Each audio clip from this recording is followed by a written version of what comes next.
Hello student, आज से हम बीएससी सेकेंड ईयर का नेक्स्ट चैप्टर स्टार्ट करते हैं एसिड्स एंड बेसिस। आप लोगों ने एसिड्स एंड बेसिस 11th-12th में कवर किए होंगे। जैसे 11th-12th में आपने आर्नियस कंसेप्ट पढ़ा होगा, ल्यूइस कंसेप्ट पढ़ा होगा और ब्रॉन्स्टेड-लॉरी कंसेप्ट पढ़ा होगा। 11th-12th में आपने इतने ज़्यादा इंपॉर्टेंस दिया नहीं था, है ना, क्योंकि छोटे छोटे से पोर्शन में ये 11th एसिड्स और बेस 11th-12th में दिए गए थे। लेकिन बीएससी सेकेंड ईयर में एसिड्स एंड बेसिस जो है आपका एक पूरा चैप्टर है। इनऑर्गेनिक पेपर में जो आपका होता है इनऑर्गेनिक पेपर, उसमें पूरा चैप्टर एसिड्स और बेसिस का है। एसिड्स और बेसिस में हम लोग सबसे पहले आर्नियस कंसेप्ट पढ़ाएंगे, उसके बाद ब्रॉन्स्टेड-लॉरी कंसेप्ट पढ़ेंगे, ल्यूइस कंसेप्ट पढ़ाएंगे, उसके बाद सॉल्वेंट सिस्टम कंसेप्ट पढ़ेंगे एंड लक्स फ्लड कंसेप्ट पढ़ेंगे। एक एक चीज़ को अच्छे से समझेंगे। सबसे पहली बात है, ये जो चैप्टर है आपका वो बहुत ही आसान है और क्वेश्चन यहाँ से आते हैं, बहुत ही आसान से होते हैं और पूरे लगभग नंबर मिल जाते हैं आपको। तो बहुत छोटा चैप्टर है, सिर्फ 5 ही कंसेप्ट हैं। अच्छे से पढ़ लेंगे तो पूरा चैप्टर आपका कवर हो जाएगा। जब ध्यान से समझिएगा, सबसे पहले हम लोग बात करते हैं Arrhenius concept for acids and bases. Acid और बेस के लिए आर्नियस कंसेप्ट। साइंटिस्ट आर्नियस ने ये कहा था एसिड्स और बेसिस के बारे में कि ऐसे सब्सटेंसेस जिन्हें हम लोग वाटर में डिसॉल्व करते हैं, मतलब ऐसे सब्सटेंस जिन्हें हम लोग वाटर में घोलते हैं, वाटर में डिसॉल्व करते हैं, यदि वो H+ डोनेट करते हैं तो वो एसिड्स होते हैं। सबसे पहली बात, ऐसे कंसेप्ट जिन्हें हम वाटर में डिसॉल्व करते हैं, जो H+ डोनेट करते हैं वो एसिड्स हुआ करते हैं। और ऐसे सब्सटेंस जिन्हें हम वाटर में डिसॉल्व करते हैं वो OH- डोनेट करते हैं, वो बेसिस हुआ करते हैं, बेस हुआ करते हैं। क्या एस के बारे में इन्होंने क्या कहा? ऐसे सब्सटेंस जिन्हें हम लोग वाटर में डिसॉल्व करेंगे वो आपका H+ डोनेट करे तो वो क्या होगा? आपका एसिड्स होगा। तो ये क्या है? एसिड है। इसी तरीके से H2SO4 के बारे में बात करें तो H2SO4 भी वाटर में डिसॉल्व करने पर H2SO4 को डिसॉल्व करते हैं तो H+ देता है H2SO4, तो ये भी क्या होगा? H2SO4 भी एसिड होगा। अगर हम HNO3 के बारे में बात करें तो वाटर में डिसॉल्व करते हैं हम लोग, ये भी H+ देता है तो ये भी क्या होगा? आपका एसिड होगा। ठीक है, तो ये सारे सब्सटेंस जो हैं जिन्हें हम वाटर में डिसॉल्व कर रहे हैं वो H+ देते हैं, तो आर्नियस की कंसेप्ट के अकॉर्डिंग वो क्या होंगे? आपके एसिड होंगे। और ऐसे सब्सटेंस जिन्हें हम वाटर में डिसॉल्व करते हैं वो OH- देते हैं तो वो क्या होंगे? आपके बेस होंगे। जैसे NaOH के बारे में बात करें, NaOH है, वाटर में डिसॉल्व करेंगे तो ये क्या होंगे? आपके OH- देते हैं तो ये क्या है? आपके एसिड है। NaOH वाटर में डिसॉल्व करते हैं, OH- देते हैं तो ये क्या होंगे? आपके बेस होंगे। फिर से सुने, अगर कोई अलग बोल दिया हो फिर से सुन लें ध्यान से। NaOH वाटर में डिसॉल्व कर रहे हैं, OH- दे रहा है तो ये क्या होगा? आपका बेस होगा। ठीक है, ऐसे सब्सटेंस जिन्हें हम लोग वाटर में डिसॉल्व करते हैं और हाइड्रोक्साइड आयन देते हैं उन्हें हम लोग क्या बोला करते हैं? बेस बोला करते हैं। जैसे NaOH आपका बेस है। KOH के बारे में बात करें, इन्हें हम वाटर में डिसॉल्व कर दें, ये भी आपका क्या होगा? आपका बेस होगा। इसी तरीके से अगर हम मैग्नीशियम हाइड्रोक्साइड को वाटर में डिसॉल्व करने लगे तो ये भी OH- देता है,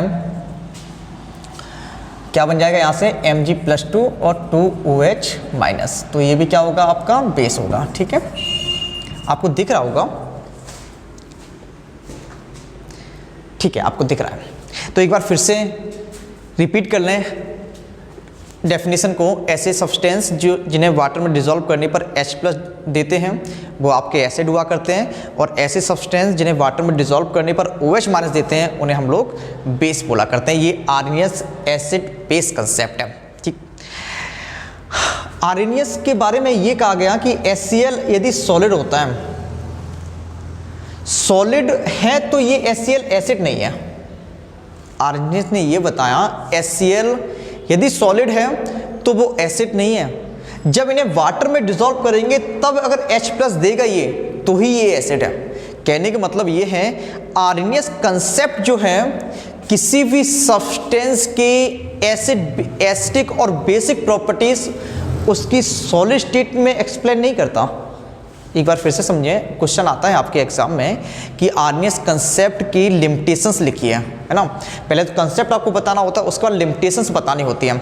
तो सबसे पहली बात है, आर्नियस कंसेप्ट जो है किसी भी सब्सटेंस के एसिडिक और बेसिक प्रॉपर्टीज उसके एक्वस सॉल्यूशन करता है। मतलब ऐसे सब्सटेंस जिन्हें वाटर में डिसॉल्व करने पर H+ देते हैं तो ही वो एसिड, और OH माने देते हैं तो ही वो बेस होंगे। अगर ये HCl सॉलिड है तब ये एसिड या बेस होगा, क्योंकि यहाँ पे तो H+ होता ही नहीं है, क्योंकि वाटर में डिसॉल्व करेंगे तभी तो H+ मिलेगा, है ना। तो HCl सॉलिड है तब ये एसिड की तरह बिहेव नहीं करेगा, ये आर्नियस की लिमिटेशन है ना। तो क्योंकि एसिड तो हमेशा एसिड ही रहेगा।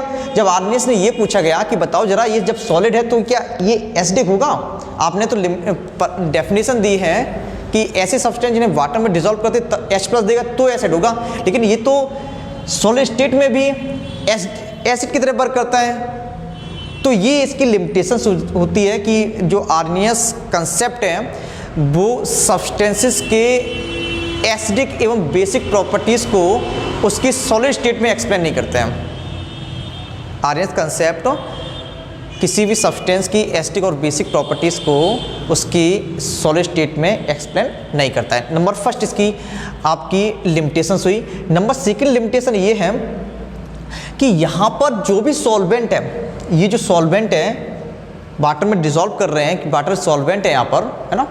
वाटर में डिसॉल्व करने पर H+ देते हैं तो वो एसिड है, वाटर में डिसॉल्व करने पर OH- देते हैं तो वो बेस है। अगर मैं वाटर की जगह पर कुछ सब्सटेंस को अदर किसी सॉल्वेंट में डिसॉल्व करा दें, जैसे लिक्विड NH3 एक सॉल्वेंट होता है, उसमें भी चीज़ें घोली जा सकती हैं, बेंजीन भी एक सॉल्वेंट होता है, एसिटिक एसिड भी एक सॉल्वेंट होता है, हेक्सेन भी एक सॉल्वेंट होता है ना। तो उनमें अगर डिसॉल्व करा दें तब ये एसिड बेस की तरह बिहेव करेंगे। तो ये भी आर्नियस कंसेप्ट नहीं समझा सका कि वाटर के अलावा जो भी सॉल्वेंट होते हैं उनमें सब्सटेंस का एसिडिक और बेसिक नेचर कैसे होगा, है ना। तो ये भी आपका आर्नियस कंसेप्ट ये भी नहीं समझा सका कि अगर हम अदर सॉल्वेंट ले लें तो उनमें सब्सटेंसेस के एसिडिक और बेसिक नेचर किस तरीके से वेरी करेंगे। तो नंबर सेकंड लिमिटेशन क्या है, जो आर्नियस कंसेप्ट है सिर्फ सॉल्वेंट के फॉर्म में H2 ले जाए तब तो अप्लाई होता है कुछ सब्सटेंसेस पर, लेकिन अगर H2 के अलावा कोई भी सॉल्वेंट ले लिया जाए तो आर्नियस कंसेप्ट वहाँ पर फेल हो जाया करता है। ठीक है, तो नंबर फर्स्ट लिमिटेशन क्या थी, आर्नियस कंसेप्ट किसी भी सब्सटेंस की सॉलिड स्टेट में उसके एसिडिक और बेसिक बिहेवियर को शो नहीं कर पाता है। और सेकंड क्या है, आर्नियस कंसेप्ट सिर्फ H2O पर अप्लाई होता है, अदर सॉल्वेंट जैसे लिक्विड NH3 पर अप्लाई नहीं होता है, लिक्विड SO2 पर अप्लाई नहीं हुआ करता है। क्लियर है इतना, ठीक। उसके बाद आर्नियस कंसेप्ट जो है आपका किसी भी सब्सटेंस के गैसियस फेस में जैसे सॉलिड फेस में एसिडिक और बेसिक नेचर की एक्सप्लेनेशन नहीं करता है, वैसे ही गैसियस फेस में है, किसी भी सब्सटेंस की गैसियस फेस में उसके एसिडिक और बेसिस प्रॉपर्टीज़ की एक्सप्लेनेशन आर्नियस कंसेप्ट नहीं कर पाता है। ठीक है, तीसरा भी हो गया आपका। तो ऐसी लिमिटेशंस हैं, आप लोग अच्छे से पढ़ेंगे तो आप लोगों को माइंड में सेव हो जाएंगी। और ऐसे बहुत सारे सब्सटेंस हुआ करते हैं जैसे AlCl3 इसमें तो H ही नहीं है तो ये H+ क्या देगा, फिर भी ये एसिड है। फिर से सुने, जैसे आर्नियस कंसेप्ट जो है वो H+ के देने और OH H+ के देने और OH- के देने पर डिपेंड करता है। H+ देता है तो एसिड है, OH- देता है तो बेस है। अब ये AlCl3 है, ये AlCl3 में H+ है ही नहीं है तो ये H+ कहाँ से देगा, लेकिन फिर भी ये एसिड है ना। तो ऐसे सब्सटेंस जिनमें H+ नहीं होता है उनकी एसिडिक प्रॉपर्टीज़ को आर्नियस कंसेप्ट एक्सप्लेन नहीं करता है। उसके बाद ऐसे सब्सटेंस जिनमें OH- नहीं होता है फिर भी वो बेसिक होते हैं और ऐसे सब्सटेंस की बेसिक प्रॉपर्टीज़ को आर्नियस कंसेप्ट एक्सप्लेन नहीं किया करता है। ठीक है, अगर ये वाला आपने टॉपिक पढ़ा है और आपने थोड़ा बहुत डाउट है तो बार बार देखिएगा, आपको एक एक चीज़ समझ में आएगी। एक बार में समझ में ना आए तो दोबारा से देखिएगा, आपको समझ में आएगा ही आएगा। हम लोगों ने आरएनएस कंसेप्ट कवर कर लिया है। आरएनएस कंसेप्ट में ये कहा गया था बस H प्लस देने वाला आपका एसिड होता है और OH माइनस देने वाला बेस होता है। कंडीशन ये है H प्लस और OH माइनस कहाँ मिलते हैं आपको? Aqueous solution. हम लोगों ने एसिड और बेस का आरएनएस कंसेप्ट कवर कर चुके थे। आरएनएस कंसेप्ट में ये कहा गया था ऐसे सब्सटेंस जिन्हें वाटर में डिसॉल्व करते हैं H प्लस देते हैं तो वो आपके एसिड हुआ करते हैं, और ऐसे सब्सटेंस जिन्हें वाटर में डिसॉल्व करने पर OH माइनस आयन देते हैं उन्हें हम लोग बेसिस बोला करते हैं। बहुत सारी लिमिटेशंस भी थी तो हमने उनको भी कवर किया था। अब हम लोग नेक्स्ट एसिड बेस कंसेप्ट के बारे में बात करते हैं जो कि आपका है ब्राउनस्टेड-लॉरी कंसेप्ट। ब्राउनस्टेड-लॉरी कंसेप्ट में पढ़ेंगे हम लोग एसिड और बेस। ब्राउनस्टेड-लॉरी के अनुसार, ब्राउनस्टेड-लॉरी के अकॉर्डिंग ऐसे सब्सटेंस जो H प्लस देते हैं वो आपके एसिड हुआ करते हैं। फिर से सुने, ऐसे सब्सटेंस जो H प्लस देते हैं वो आपके एसिड हुआ करते हैं। ये जरूरी नहीं वो एक्वस सॉल्यूशन में मतलब H2O में ही H प्लस दें, ये कोई ज़रूरी नहीं है, ठीक है। तो ऐसे सब्सटेंस जो H प्लस देते हैं वो आपके एसिड हुआ करते हैं ब्राउनस्टेड-लॉरी कंसेप्ट के अकॉर्डिंग। जैसे HCl का है आपका एसिड है, H2SO4 क्या होगा आपका? ये भी आपका एसिड होगा, ठीक है। अगर हम NH3 के बारे में बात करें ये भी आपका एसिड होगा क्योंकि ये भी H प्लस दे सकता है। तो ऐसे सब्सटेंस जो H प्लस दे सकते हैं, चाहे वो मॉलिक्यूल के फॉर्म में हो या फिर आयन के फॉर्म में हो, जो H प्लस दे सकते हैं वो सभी के सब क्या होंगे? आपके एसिड्स होंगे। जैसे NH3 है, NH3 H प्लस दे सकता है, ये भी एसिड होगा। OH माइनस के बारे में बात करें, OH माइनस क्या कर सकता है? H प्लस को डोनेट कर सकता है और O-2 बना सकता है, तो ये भी क्या होगा? आपका एसिड होगा। इसी तरीके से अगर हम H2O के बारे में बात करें, H2O खुद में एक एसिड होगा क्योंकि ये H प्लस को डोनेट कर सकता है, ये भी क्या होगा? आपका एसिड होगा। तो ये सारे सब्सटेंस जो भी मैंने लिखे हैं वो H प्लस दे सकते हैं, तो इसका मतलब ये क्या होंगे? आपके एसिड होंगे। क्लियर है?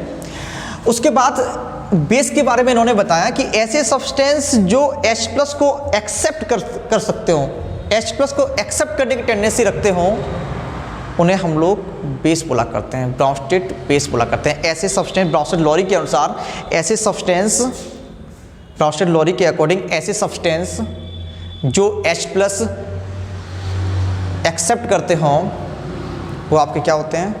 बेसिस हुआ करते हैं। देने वाले H प्लस देने वाले, डोनेट करने वाले एसिड्स, एक्सेप्ट करने वाले, लेने वाले H प्लस, वो क्या होते हैं? सारे के सारे बेसिस हुआ करते हैं, ब्राउनस्टेड बेस हुआ करते हैं। जैसे ये आप समझ में आ गया होगा कि HCl H प्लस देने वाला है, एसिड होगा। H2SO4 H प्लस देता है, एसिड होगा। NH3 H प्लस देता है, एसिड होगा।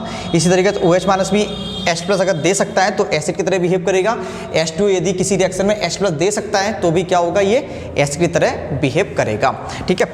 उसके बाद हम लोग बेस के बारे में बात करते हैं। बेस क्या होते हैं? ब्राउनस्टेड बेस क्या होते हैं? जो H प्लस ऐसे सब्सटेंस में मॉलिक्यूल भी हो सकता है, आयन भी हो सकता है, ऐसे आयन या फिर मॉलिक्यूल जो H प्लस एक्सेप्ट कर सकता है वो आपका ब्राउनस्टेड बेस हुआ करता है।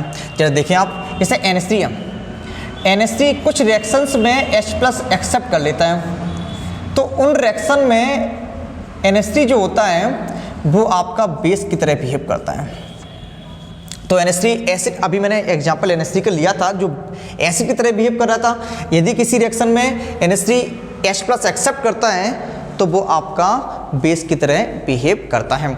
इसी तरीके से NH2 माइनस है, NH2 माइनस यदि H प्लस एक्सेप्ट कर लेता है तो ये NH3 बनाता है, तो ये क्या होगा? आपका बेस होगा, ब्राउनस्टेड बेस होगा। अगर OH माइनस है, H प्लस एक्सेप्ट करता है तो ये क्या बना लेगा? H2 बना लेगा, क्योंकि H प्लस ऐड होगा, ये नेगेटिव पॉजिटिव न्यूट्रल हो जाएंगे, H2 बन जाएगा। इसी तरीके से ये नेगेटिव पॉजिटिव न्यूट्रल हो जाएगा, NH3 बन जाएगा।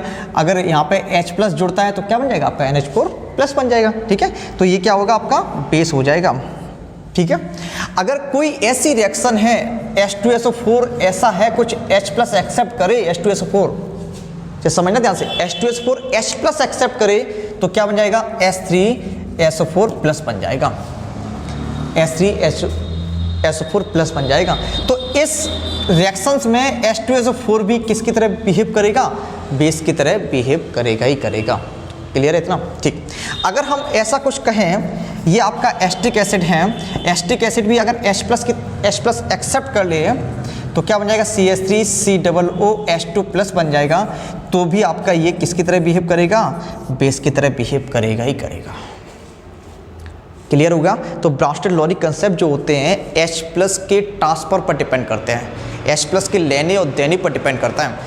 H प्लस को देने वाला एसिड होता है और H प्लस के लेने वाला ब्राउनस्टेड-लॉरी कंसेप्ट में बेस हुआ करता है। बड़ा सिंपल सा है, H प्लस देने वाला एसिड और H प्लस लेने वाला बेस हुआ करता है।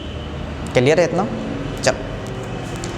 तो आप लोगों ने ब्राउनस्टेड-लॉरी कंसेप्ट में एसिड और बेस की डेफिनेशन समझ लिए। H प्लस को जो डोनेट करते हैं, ऐसे सब्सटेंस जो H प्लस को डोनेट करते हैं वो आपके एसिड कहलाते हैं, और ऐसे सब्सटेंस जो H प्लस को एक्सेप्ट करते हैं वो आपके बेसिस कहलाते हैं ना।